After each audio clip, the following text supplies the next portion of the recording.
श्री राधे। क्या आपने कभी पाप को मूर्तिमान देखा? मैं पापी की बात नहीं कर रहा हूँ, पापी को तो सब देखते हैं और जीवन में हम सब ने कोई ना कोई पाप और अपराध किया ही है। पर यहाँ प्रश्न पाप को क्या किसी ने देखा? आज आप सोच रहे होंगे महाराज जी ये कैसा प्रश्न पूछ रहे हैं, उसका कारण है।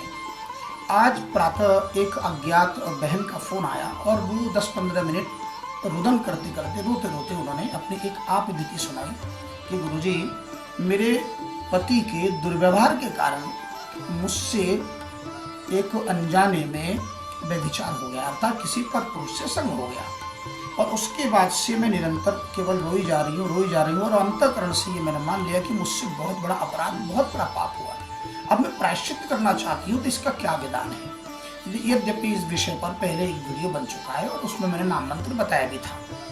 देखिए, सबसे बड़ा प्रायश्चित तो यही है कि मन, वचन और कर्म से दोबारा उस पाप को न दोहराया जाए। लेकिन आज का प्रश्न मेरा ये नहीं है। आज का प्रश्न है कि क्या हमने किसी ने पाप को देखा है अपने आंखों से? वास्तव में पाप है क्या? पाप तो किसी क्रिया विशेष का परिणाम है, अर्थात भूतकाल में, वर्तमान में नहीं, भूतकाल में हमने कोई ऐसा आचरण किया जिस आचरण को करने के बाद मन के भीतर ये भाव प्रकट हुआ कि हाय हमने बहुत बड़ा अपराध कर लिया, ये पाप है।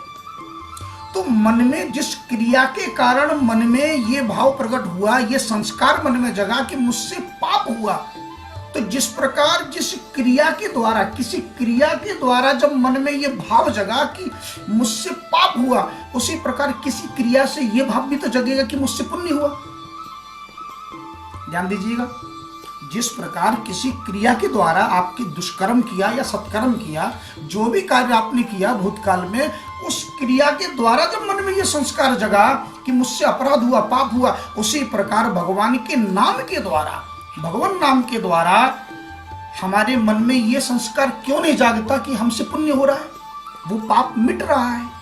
यद्यपि भगवत गीता में कहा है अपि चेत सुदुराचारो भजते माम अनन्य भाग, अनन्यता से कोई मेरा भजन करे तो उसका समस्त पाप मिट जाएगा और साधु रेव असमंतव्य, यहाँ तक भगवान ने प्रमाण पत्र दे दिया, वह साधु मानने योग्य है, पर एक कंडीशन लगा दी, सम्यक व्यवसित हो ईसा, यदि उसने सम्यक रूप से मन वचन कर्म से व्यवस्थित होकर निर्णय कर लिया कि मैं दोबारा इस पाप को नहीं करूंगा, नहीं दोहराऊंगा अथवा नहीं दोहराऊंगी, तो फिर हमारे मन में जब ये पाप का अंकुर जगा, पाप का संस्कार जगा कि इस अमुक कृत्य से पाप हुआ, उसी प्रकार भगवान नाम से पुण्य हुआ, ये भाव क्यों नहीं जगता है? इसको भी तो जगाइए। तभी तो कहा महाप्रसादे गोविंदे नामनी ब्रह्मणो वैष्णवे स्वल्प पुण्यवताम राजन विश्वासो नैव जायते।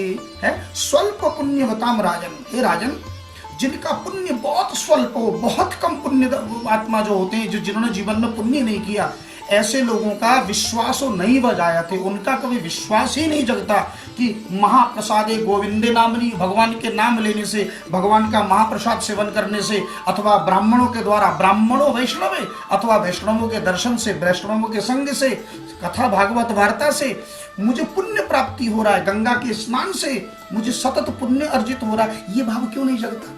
तो जैसे आपने किसी कृत्य विशेष से, दुराचारी से, अथवा कोई दुराचरण के द्वारा मन में ये भाव जगा कि मुझसे पाप हुआ, उसी प्रकार पुण्य कर्म के द्वारा, भगवत नाम के द्वारा मन में इस संस्कार को जगाइए कि अब मैं पुण्य करूंगा, अब मैं पाप नहीं करूंगा।